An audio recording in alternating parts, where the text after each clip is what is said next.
అతిపెద్ద హిందూ దేవాలయం ముస్లిం దేశంలో నిర్మించబడింది. భారత ప్రధాని నరేంద్ర మోదీ ఈ ఆలయాన్ని ప్రారంభించారు.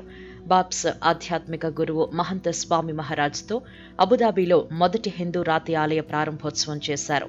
అనంతరం ప్రపంచవ్యాప్తంగా ఉన్న బాబ్స్ ఆలయాల్లో జరిగిన గ్లోబల్ హారతిలో ప్రధాని పాల్గొన్నారు. అనంతరం గర్భాలయంలో మోకరిల్లి భగవంతుడికి మోదీ నమస్కరించారు. ఆలయమంతా కలియ తిరిగి పరిశీలించారు. బోచ సన్వాసి అక్షర పురుషోత్తం స్వామినారాయణ సంస్థ నిర్మించిన ఈ హిందూ దేవాలయం అరబ్ దేశాల్లో అతిపెద్ద ఆలయంగా పేరు సంపాదించుకుంది. 700 కోట్లతో నిర్మించిన ఈ ఆలయంలో 7 గోపురాలున్నాయి. అరబ్ ఎమిరేట్స్ లో 7 ఎమిరేట్లకు ప్రతీకగా ఈ గోపురాల్ని నిర్మించారు. యుఏఈ అధ్యక్షుడు Sheikh Mohammed bin Zayed Al Nahyan ఈ ఆలయ నిర్మాణానికి 2015లో భూమిని కేటాయించారు. 2019లో యుఏఈ టాలరెన్స్ అండ్ కోఎగ్జిస్టెన్స్ మంత్రి Sheikh Nahyan Mubarak Al Nahyan ఈ ఆలయానికి శంకుస్థాపన చేశారు.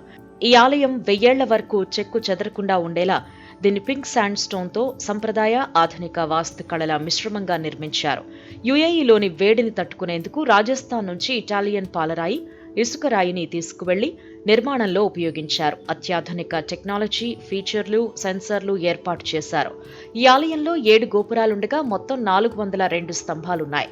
ఒక్కో స్తంభంపై దేవతల శిల్పాలు, నెమళ్లు, ఏనుగులు, ఒంటెలు, సూర్య చంద్రులు, సంగీత పరికరాలు వాయిస్తున్న విద్వాంసులు ఇలా అనేక శిల్పాలను చెక్కారు. ఆలయ ఎత్తు 108 అడుగులు కాగా నిర్మాణానికి 40,000 క్యూబిక్ ఫీట్ల పాలరాయి, 1.80 లక్షల క్యూబిక్ ఫీట్ల ఇసుక రాయిని ఉపయోగించారు. 18 లక్షల ఇటుకలను కూడా వాడారు. అత్యంత క్లిష్టమైన రీతిలో ఆలయ ఫలకాలపై రామాయణం, శివపురాణం, భాగవతం, మహాభారతంతో పాటు జగన్నాథుడు, స్వామినారాయణుడు, వెంకటేశ్వరుడు, అయ్యప్ప కథలను వర్ణించారు. ఆలయ ప్రధాన ద్వారం దగ్గర 3D విధానంలో ఏకశిలపై అయోధ్య రామమందిర నమూనాను రూపొందించారు. ఆ అద్భుతాన్ని వీక్షిస్తే సాక్షాత్తు అయోధ్య రాముడిని దర్శించుకున్న భావన కలగనుంది. ఈ ఆలయాన్ని 27 ఎకరాల్లో నిర్మించారు. ఇది భారతదేశం వెలుపల అతిపెద్ద హిందూ దేవాలయం.